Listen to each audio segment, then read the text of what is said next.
वल्क़लमि वमा यस्तून। नाज़रीन अस्सलामु अलैकुम वरहमतुल्लाहि वबरकातुहू। सीधी बात की ताज़ा तरीन खबरों में आप लोगों का इस्तकबाल है। आइए सबसे पहले आज की सुर्खियों पर नजर करते हैं।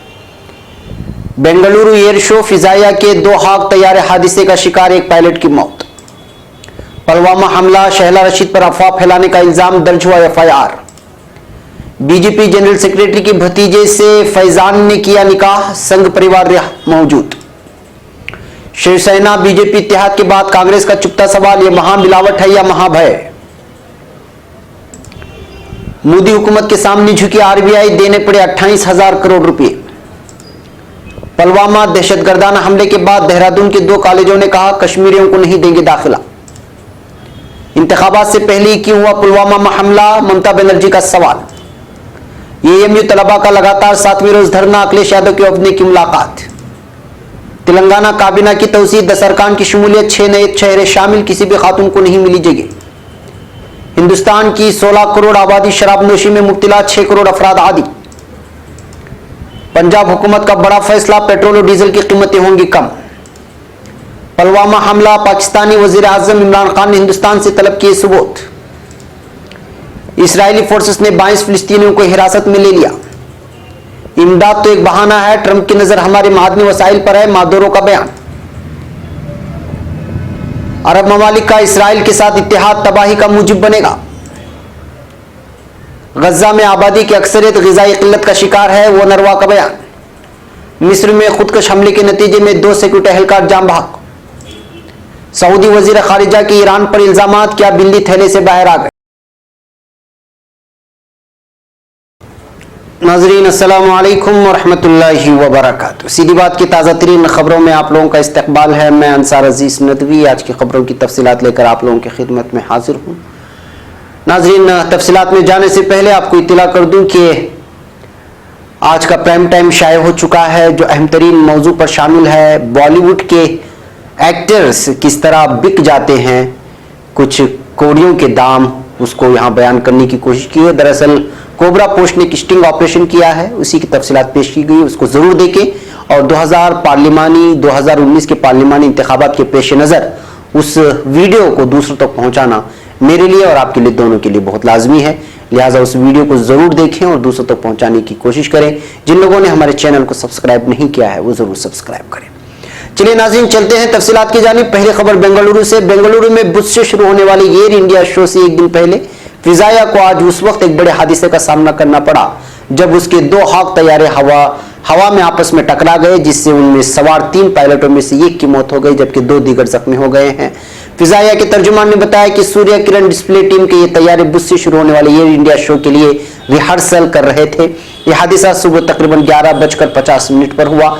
उन्होंने कहा कि हादसे में एक पायलट की मौत हो गई जबकि 2 पायलटों को कमान अस्पताल में दाखिल कराया गया है। जायकों पर हादसे में नुकसान का जायजा लिया जा रहा है। हादसे की जांच के लिए कोर्ट ऑफ इंक्वायरी तश्कील दी गई है।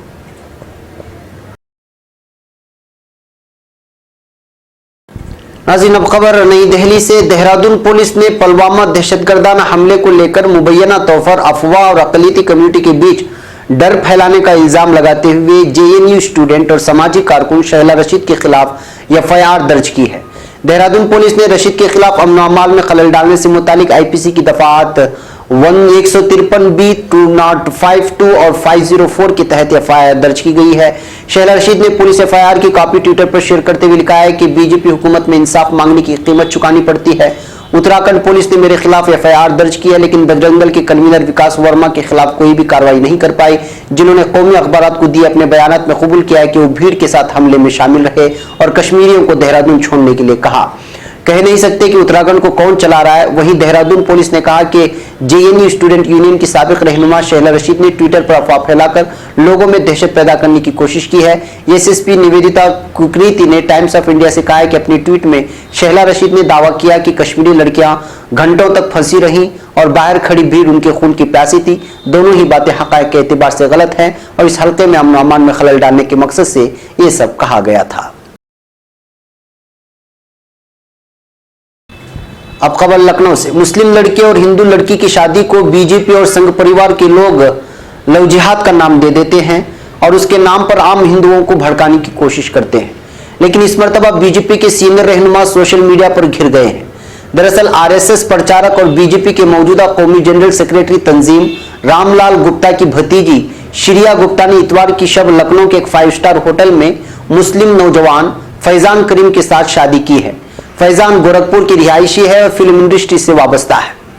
दुल्हा दुल्हन को आशीर्वाद देने के लिए उत्तर प्रदेश के गवर्नर राम नायक, मरकजी वजीर बराए अक़लियती उमूर मुख्तार अब्बास नकवी और उत्तर प्रदेश के नायब वज़राए आला केशव प्रसाद मौर्य और डॉक्टर दिनेश शर्मा, शहरी तरक्की के वजीर सुरेश खन्ना, जहाजरानी के वजीर नंद गोपाल नंदी समेत कई वज़रा पार्टी से वाबस्ता हैदराबाद पहुंचे। वीआईपी लोगों के आने जाने की वजह से होटल के आसपास काफी देर तक जाम की सूरत हाल बनी रही, क्योंकि देर रात गए तक हुकूमत के वज़रा और सीनियर रहनुमा अपनी मौजूदगी दर्ज कराने के लिए पहुंचते रहे। फैजान और श्रिया की शादी के बाद सोशल मीडिया पर लोगों ने तंज करने शुरू कर दिए हैं। दिलचस्प बात यह है कि तंज करने वालों में बीजेपी के 2 साबिक वज़रा भी शामिल हैं। बीजेपी के साबिक वजीर आईपी सिंह ने शादी की तस्वीर ट्वीट पर पोस्ट करते हुए लिखा, हमारे पार्टी के बड़े नेता दुनिया भर में हिंदुत्व का ज्ञान बांटते फिरते हैं कि इस्लाम से खतरा है और खुद अपनी बहन बेटी को संभाल नहीं पाते, वो मुसलमानों के साथ भाग जाती हैं। इसको लव जिहाद नहीं बोलेंगे क्योंकि उनके खानदान का मामला है, लानत है। इनके इस ट्वीट के बाद कई सियासी जमातों के रहनुमा और कारकुनान सोशल मीडिया पर कमेंट करते हुए नजर आए। भीम आर्मी के सरबराह चंद्रशेखर ने भी शादी की तस्वीर सोशल मीडिया पर शेयर करते हुए बीजेपी रहनुमाओं पर निशाना लगाया। उन्होंने लिखा, आज आरएसएस के प्रचारक और बीजेपी के तंजीमी जनरल सेक्रेटरी रामलाल जी की भतीजी श्रिया गुप्ता की शादी फैजान करीम के साथ लखनऊ में हुई। मेरी तरफ से पूरे आरएसएस परिवार को मुबारकबाद। एक गुजारिश है, बराए करम लोगों को भी इसी तरह प्यार मोहब्बत से जीने दें। कांग्रेस रहनुमा प्रेम नारायण सिंह ने लिखा, आज आरएसएस प्रचारक और बीजेपी के तंजीमी जनरल सेक्रेटरी रामलाल जी की भतीजी श्रिया गुप्ता की शादी फैजान करीम के साथ लखनऊ में हुई। भक्तों को नया जीजा मुबारक। अब कहां गए समाज में लव जिहाद पर जहर घोलने वाले।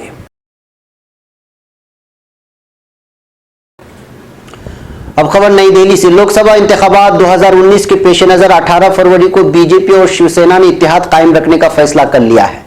शिवसेना का यह फैसला लोगों को इसलिए हैरान कर रहा है कि पार्टी लगातार बीजेपी और पीएम मोदी की पॉलिसियों की तनकीद कर रही थी और कई बार उसके लीडर अलहदा इंतखाब लड़ने का बयान भी दे चुके हैं।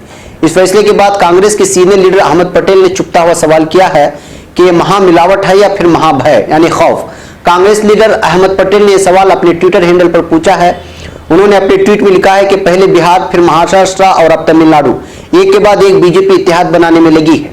उन्होंने आगे लिखा है कि सबसे बड़ा महासवाल ये महामिलावट है या महाभय। काबिल जिक्र कि शिवसेना और बीजेपी ने पीर के रोज फैसला लिया है कि वो दोनों लोकसभा इंतखाब मिलकर लड़ेंगे। और खबर नई दिल्ली से। इंडियन रिजर्व बैंक ने पीर को अबूरी मुनाफे की शक्ल में मरकजी हुकूमत को 28,000 करोड़ रुपए देने का ऐलान किया है। यह फैसला आरबीआई के सेंट्रल डायरेक्टर डिवीजन की मीटिंग में लिया गया। आरबीआई के जरिए जारी एक बयान में कहा गया है कि कमेटी ऑडिट और मौजूदा माशी पूंजी के तज्जिए के बाद डायरेक्टर डिवीजन ने 31 दिसंबर 2018 को खत्म 6 माही मुद्दत के इंटर्म सरप्लस की शक्ल में मरकजी हुकूमत को 280 अरब रुपए मुंतकिल करने का फैसला किया है। वाज़ेह है कि लगातार दूसरा साल है जब आरबीआई ने इंटर्म सरप्लस की शक्ल में हुकूमत को बड़ी रकम मुंतकिल की है। काबिल जिक्र है कि गुज़िश्ता तवील मुद्दत से हुकूमत के जरिए आरबीआई पर अबूरी मुनाफा मुंतकिल करने का दबाव बनाने जाने की खबरें आ रही थी। अब खबर देहरादून से। पुलवामा दहशतगर्दाना हमले की मुबैना हिमायत करने के लिए मुल्क के तमाम शहरों में कई कश्मीरियों के खिलाफ गद्दारी का मामला दर्ज किए जाने के दरमियान देहरादून के 2 कॉलेजों ने वादी के तलबा को दाखिला न देने का फैसला किया है। वहीं यहाँ के तलबा का कहना है कि वो इस वाक़े के बाद दहशत के माहौल में हैं। जम्मू कश्मीर इंतजामिया ने पीर को रियासत से बाहर रह रहे तलबा से अफवाहों पर ध्यान न देने और अपने मुतालिका मकामात पर रहने की कोशिश करने को कहा है। देहरादून के alpine college of management and technology और बाबा फरीद इंस्टीट्यूट ऑफ टेक्नोलॉजी ने आइंदा तालीमी सेशन से किसी भी कश्मीरी तलबा का दाखिला न लेने का फैसला किया है। दोनों कॉलेज के सीनियर अफसरान ने तलबा तंजीमों के साथ शेयर किए गए अलग अलग खत में इस फैसले की तस्दीक की है। तलबा तंजीम हमले के बाद तमाम कश्मीरी तलबा को निकालने की मांग कर रही है। उत्तराखंड की राजधानी में कुछ कश्मीरी नौजवानों ने इल्जाम लगाया था कि पुलवामा के हादसे के बाद उन्हें परेशान किया जा रहा है और हमले के डर से उनके मकान मालिकों ने मकान खाली करने को कहा है। अब खबर मगरिबी बंगाल से। मगरिबी बंगाल की वजीर आला और तृणमूल कांग्रेस सरबराह ममता बनर्जी ने पुलवामा हमले के वक्त को लेकर सवाल उठाया है। उन्होंने कहा कि आखिर आईनी इंतखाबात के करीब ये दहशतगर्दाना हमला क्यों हुआ। ममता बनर्जी ने पीर के रोज कहा कि खुफिया रिपोर्ट होने के बाद भी सीआरपीएफ के इतने बड़े काफिले को एक साथ क्यों भेजा गया। ममता बनर्जी ने सवाल ये भी उठाया है कि जवानों की एयरलिफ्ट क्यों नहीं किया गया, इसमें कितना पैसा खर्च हो जाता। ममता बनर्जी ने मरकजी हुकूमत को तनकीद का निशाना बनाते हुए कहा कि इन लोगों के खिलाफ कार्रवाई होनी चाहिए जिन्होंने इस हमले को अंजाम दिया है, लेकिन अगर इस मौके पर बीजेपी आरएसएस ने फसाद फैलाने की कोशिश की है तो उन्हें मुल्क माफ नहीं करेगा। उन्होंने इस मौके पर इल्जाम आयद किया कि उनका फोन टैप किया जा रहा है और उसकी खबर सबको है।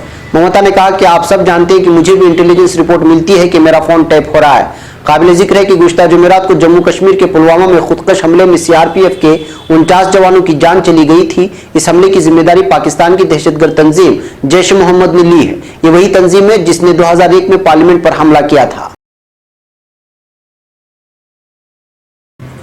अब खबर अलीगढ़ से। अलीगढ़ मुस्लिम यूनिवर्सिटी तलबा यूनियन का धरना आज 7वीं रोज भी अपने मुतालबात को लेकर जारी रहा।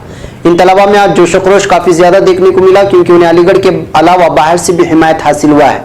धरने के मकाम पर तलबा यूनियन के सदर सलमान इम्तियाज ने साथियों से खिताब करते हुए कहा कि जब इंसाफ के लिए किसी मुहिम का आगाज किया जाता है तो मुश्किलात का सामना भी लाजमी तौर पर करना पड़ता है।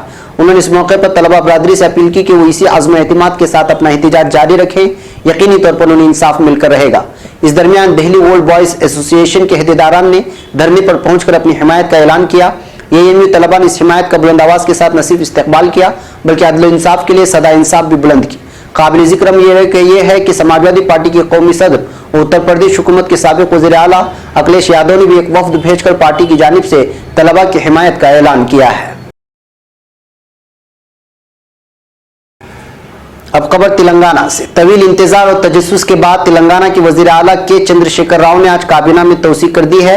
19 फरवरी कमरी कैलेंडर के हिसाब से मुकद्दस दिन माना गया है जिसकी मुनासिबत से तौसीक की गई है। उनकी अकीदत के मुताबिक नए वज़रा की हलबर्दारी 11 साढ़े 11 बजे दिन हुई। हैदराबाद के राजभवन के सब्ज़जार पर मुनक़िदा सादा मगर अहम तकरीब में दोनों तेलुगु रियासतों तेलंगाना आंध्र प्रदेश की मुश्तरका गवर्नर ESL नरसिम्हन ने नए वज़रा को ओहदा और राजदारी का हलफ दिलाया। असेंबली इंतखाबात में शानदार कामयाबी के बाद 12 दिसंबर को चंद्रशेखर राव ने वाहिद वजीर मोहम्मद महमूद अली के साथ हल्फ लिया था। रियासती काबीना में यह तौसीक तकरीबन 2 माह के अरसे के बाद की गई है। ये तौसीक इस लिहाज से भी अहमियत की हामिल है क्योंकि 22 फरवरी से मुकन्निना के बजट सेशन का आगाज हो रहा है। इस दिन 11:30 बजे बजट पेश किया जाएगा। जराये के मुताबिक वज़ीर आला के चंद्रशेखर राव इल्म नुजूम में काफी ज्यादा यकीन रखते हैं, इसीलिए इस दिन को मुकद्दस तारीख के लिए उन्होंने इंतजार किया था। नाज़रीन, अब खबर नई दिल्ली से। मुल्क में तकरीबन 16 करोड़ लोग, तकरीबन 14.6% आबादी शराब पीते हैं और उनमें से 5 करोड़ 70 लाख से ज्यादा लोग उसके आदी हो चुके हैं और संगीन मसाइल से दो चार हैं। इसके अलावा शराब पीने वाले मर्दों की तादाद खवातीन के मुकाबले 17 गुना ज्यादा है। नेशनल ड्रग इन्हिसार तशखीसी मरकज और नई दिल्ली के all India institute of medical science की एक report magnitude of substance use in India में ये बातें सामने आई है। ये रिपोर्ट पीर के दिन यहाँ मरकजी समाजी इंसाफ वजीर थावर चंद गहलोत को सौंपी गई। इस मौके पर मरकजी वजीर ममलिकत बराए समाजी इंसाफ विजय सांपल्ला और वजारत के सीनियर अफसरान मौजूद थे। कौमी सतह पर कराए गए इस सर्वे में 10 बरस से 75 बरस की उम्र के लोगों को शामिल किया गया है। अब खबर चंडीगढ़ से। पंजाब की कांग्रेस हुकूमत ने रियासत के अवाम को आज बड़ी राहत देते हुए पेट्रोल और डीजल की कीमतों में 18 फरवरी की निस्फ शब से बितरतीब 5 रुपये और 1 रुपये की कमी करने का ऐलान किया है। वजीर खजाना मनप्रीत सिंह बादल ने असेंबली में साल 2019 और 20 के बजट अंदाजे पेश करते हुए ऐवान में ऐलान किया है। कांग्रेस हुकूमत इस कदम को आइंदा लोकसभा इलेक्शन के मद्देनजर इंतहाई अहम तस्वुर किया जा रहा है। पंजाब हुकूमत के फैसले के बाद इस रियासत में डीजल अब मुल्क में सबसे सस्ता मिलेगा। उन्होंने कहा कि पड़ोसी रियासतों में पेट्रोल डीजल की कीमतें कम होने की वजह से रियासत में इस कारोबार में गुज़श्ता तकरीबन 15 वर्षों से मंदी का माहौल था। अब खबर पाकिस्तान से। जम्मू कश्मीर के पुलवामा में सीआरपीएफ के काफिले पर दहशतगर्दाना हमले को लेकर पाकिस्तान के वजीर आजम इमरान खान ने आखिरकार अपनी चुप्पी तोड़ दी है। हालांकि इस हमले को लेकर अपने पहले रस्मी बयान में इमरान खान ने तमाम इल्जाम को खारिज करते हुए कहा कि हम पर बगैर किसी सबूत इल्जाम लगाए गए हैं। उन्होंने कहा कि हुकूमत हिंद हमें सबूत दे कि पुलवामा हमले में पाकिस्तान का हाथ है, मैं खुद इस पर एक्शन लूंगा। उन्होंने कहा कि जब भी हिंदुस्तान से हम बातचीत की बात करते हैं, हिंदुस्तान कहता है कि पहले दहशतगर्दी खत्म करो। पाकिस्तानी वजीर आजम ने धमकी भरे अंदाज में यह भी कहा कि अगर आप हिंदुस्तान हम पर हमला करेंगे तो हम इसका जवाब देने में रत्ती बराबर नहीं सोचेंगे। हम भी जानते हैं कि जंग शुरू करना इंसानों के हाथ में है, लेकिन इसका अंजाम सिर्फ ऊपर वाला ही जानता है। इमरान खान ने कहा कि हिंदुस्तान पाकिस्तान के दरमियान जो भी मसला है उसे बातचीत से सुलझाया जाना चाहिए। अब खबर इसराइल से। इसराइली फोर्सेस ने मकबूजा दरियाए उर्दुन के मगरबी किनारे से 22 फिलिस्तीनियों को हिरासत में ले लिया है। इसराइली फौज की तरफ से जारी करदा बयान के मुताबिक दरियाई उर्दुन के मगरबी किनारे के मुख्तलिफ इलाकों में रात के वक्त मारे गए छापों के दौरान दहशतगर्दी के वाकयात में मुलव्वस 22 फिलिस्तीनियों को हिरासत में ले लिया गया। बयान में मजीद कहा गया है कि हिरासत में ले जाने वाले फिलिस्तीनियों को तफ्तीश के लिए हिरासती मराकिज भेज दिया गया है। वाज़ेह है कि इसराइली फौज मकबूजा दरियाई उर्दुन के मगरबी किनारे और मशरिकी बैतुल मक़दिस में एक तवातुर से छापे मारकर मुख्तलिफ बहानों के साथ फिलिस्तीनियों को हिरासत में लेती रही है। अब खबर वेनेजुएला से। वेनेजुएला के सदर निकोलस मादुरो ने अमेरिकी हममनसब डोनाल्ड ट्रंप की समाजी बहबूद के खिलाफ खिताब को नाजीइज्म का प्रचार करार दे दिया। मादुरो ने दारुल हुकूमत काराकास में एक इजलास के दौरान कहा कि अमेरिकी सदर ने मियामी में सोशलिज्म और नस्ल परस्ती के बारे में जो बयान दिया है उसमें से नाजीइज्म के प्रचार की बू आती है। हिज़्ब इख्तिलाफ की हिमायत की कोशिश में फौज को धमकी देने वाले ट्रंप को मुखातब करते हुए सदर मादुरो ने कहा कि हमारी मुसल्लह अफवाज ऐसी गीदड़ भपकियों में नहीं आएगी, वो मुल्क की वफादार है। उन्होंने मजीद कहा कि ट्रंप हमारे मादनी वसाइल पर नजर लगाए हुए है जिसके लिए वो इंसानी इमदाद का तमाशा कर रहा है। हमारे 30 अरब डॉलर चोरी करने के बाद 20 मिलियन डॉलर के खराब और नाक़िस ग़िज़ाई अशिया हमारे आवाम की आंखों में धूल झोंक रहा है। मादुरो ने बताया कि रूस हमें 300 टन इमदाद भेज रहा है, जबकि अक़वाम मुत्तहिदा की मारिफत से दीगर ममालिक ने भी इमदाद भेजने का इंदिया दिया है। अब खबर दोहा से। बैनुल अक़वामी उलमा कौंसिल ने अरब ममालिक के इसराइल के साथ बढ़ते ताल्लुकात की कोशिशों के संगीन नताइज पर खबरदार करते हुए कहा है कि अरब मुल्कों की इसराइल के साथ दोस्ती बहुत बड़ी तबाही और क़ज़िये फ़िलिस्तीन के तस्फ़िये का सबब बन सकती है। मरकज़ी इत्तलात फ़िलिस्तीन के मुताबिक आलमी इत्तेहादुल उलमा के दोहा में कायम सदर दफ्तर से जारी एक बयान में वारसा कॉन्फ्रेंस में इसराइली वज़ीर आज़म बेंजामिन नेतन्याहू और अरब ममालिक के लीडरों का एक जगह जमा होने को क़ज़िये फ़िलिस्तीन के हवाले से इंतहाई तशवीशनाक करार दिया है। बयान में कहा गया है कि इसराइल ने मुक़द्दस फ़िलिस्तीनी सरजमीन, वहाँ की मुक़द्दस इबादत गाहों अल-कुद्स और मस्जिद अक्सा पर भी कब्जा कर रखा है। इसराइली रियासत की गैर कानूनी और नाजायज़ तसल्लुत में इन अरब मुल्कों का भी किरदार है जो सिहूनी रियासत के हवाले से नर्म गोशा रखते हैं और फ़िलिस्तीनियों के कत्लेआम पर ज़बान बंद रखे हुए हैं। अब खबर गज़ा पट्टी से। फ़िलिस्तीनी पनाहगुज़ीनों के आलमी इदारे वोनरवा ने अपनी रिपोर्ट में बताया है कि गज़ा की पट्टी में आबाद 13 लाख फ़िलिस्तीनी ग़िज़ाई किल्लत का शिकार हैं। वोनरवा की तरफ से जारी रिपोर्ट की एक नकल मरकज़ी इत्तलात फ़िलिस्तीन को मौसूल हुई है, जिसमें कहा गया है कि गज़ा की पट्टी पर इसराइली रियासत की तरफ से मुसल्लत करदा नाकाबंदी के बायस गज़ा की पट्टी में बेरोजगारी में मुसलसल इजाफा हो रहा है और शहरियों की क़ुव्वत ख़रीद में कमी वाक़ हो रही है। नाकाबंदी और इसराइली पाबंदियों के बायस 68% खानदानों को ग़िज़ाई कमी का सामना है। अब खबर मिस्र से। मिस्र के दारुल हुकूमत काहिरा में होने वाले दहशतगर्दी के हमले के नतीजे में 2 सिक्योरिटी एहलकार जाँ बहक हो गए हैं। खुदकश हमला हुआ जिसके बायस 2 पुलिस एहलकार जाँ बहक हो गए। तफसीलात के मुताबिक मुल्की दारुल हुकूमत काहिरा में जामिया अज़हर के करीब खुदकश बम्बा ने खुद को धमाके से उड़ा लिया, जिसके बायस 2 पुलिस एहलकार जाँ बहक हुए जबकि 2 अफराद जख्मी हो गए। अब खबर सऊदी अरब से। वाज़ेह है कि कल जब ईरानी इलाके सिस्तान बलूचिस्तान में होने वाले बम धमाके के बाद तेहरान की जानिब से पाकिस्तान पर लगाए गए इल्जामात के बारे में पाकिस्तानी वज़ीर ख़ारिजा शाह महमूद कुरैशी से पूछा गया तो उन्होंने इंतहाई मोहतात अंदाज में जवाब देने की कोशिश की। शाह महमूद ने कहा है कि उन्होंने अपने ईरानी हममनसब को बताया है कि इस्लामाबाद कभी भी किसी दहशतगर्दाना सरगर्मी को बर्दाश्त नहीं करेगा। उन्होंने मजीद कहा, ईरान हमारा पड़ोसी मुल्क है और हम इसके लिए कभी भी कोई मुश्किल खड़ी नहीं करेंगे और ये कि पाकिस्तान ईरान की खुद मुख्तारी और जोग्राफियाई वहदत का एहतराम करता है। दिलचस्प बात यह है कि यह सवाल शाह महमूद से किया गया था, जिसका उन्होंने बहुत सिफारती अंदाज में जवाब दिया। ताहम उनके जवाब के बाद सऊदी वज़ीर ख़ारिजा ने ईरान पर इल्ज़ामात की बारिश कर दी है और उसे एक ऐसी रियासत कहा जो दहशतगर्दी की हिमायत करती है। उन्होंने सवाल किया कि ईरान जो खुद दहशतगर्दी का सबसे बड़ा हिमायती है, वो कैसे दूसरों को दहशतगर्दी में मुलव्वस होने का इल्ज़ाम दे सकता है। उन्होंने तेहरान पर यह भी इल्ज़ाम लगाया कि मुख्तलिफ दहशत गिरोहों की हिमायत करता है, उन्हें असलहा फराम करता है और उन्हें पनाह देता है। अब खबर तुर्की से। गैर मुल्कियों ने साल के पहले माह में तुर्की में 3168 अदद मकानात खरीदे हैं। तुर्क महकमे शुमारियात के आदाद शुमार के मुताबिक माह जनवरी में गुज़िश्ता बरस की इसी दौरानिया के मुकाबले में 82% इजाफे के साथ 3168 अदद रिहाइशगाहें फरोख्त हुई हैं, जिसको गैर मुल्कियों ने खरीदा है। तुर्की में रिहाइशें खरीदने वाले गैर मुल्कियों में इराकी सबसे ज्यादा सर फहरिस्त हैं। गुज़िश्ता बरस 8205 मकानात खरीदने वाले इराकियों ने माह जनवरी में 605 घर खरीदे हैं। इराकी शहरियों के बाद ईरानियों, रूसियों, अफगानियों, उर्दूनी शहरियों का नंबर आता है। नाज़रीन, ये थी आज की ताज़ा तरीन खबरें। अगली ताज़ा तरीन खबरों के साथ फिर आपसे मुलाकात होगी। इजाज़त से पहले आपसे दरख्वास्त कर लें कि आज का प्राइम टाइम ज़रूर देखें। उसकी लिंक और इस वीडियो लिंक भी दूसरों तक शेयर करने में हमारी मदद करें और हमारे चैनल को जिन लोगों ने सब्सक्राइब नहीं किया है वो ज़रूर करें। हमें यहाँ पर इजाज़त दें। अस्सलामु अलैकुम रहमतुल्लाहि व बरकातुहू।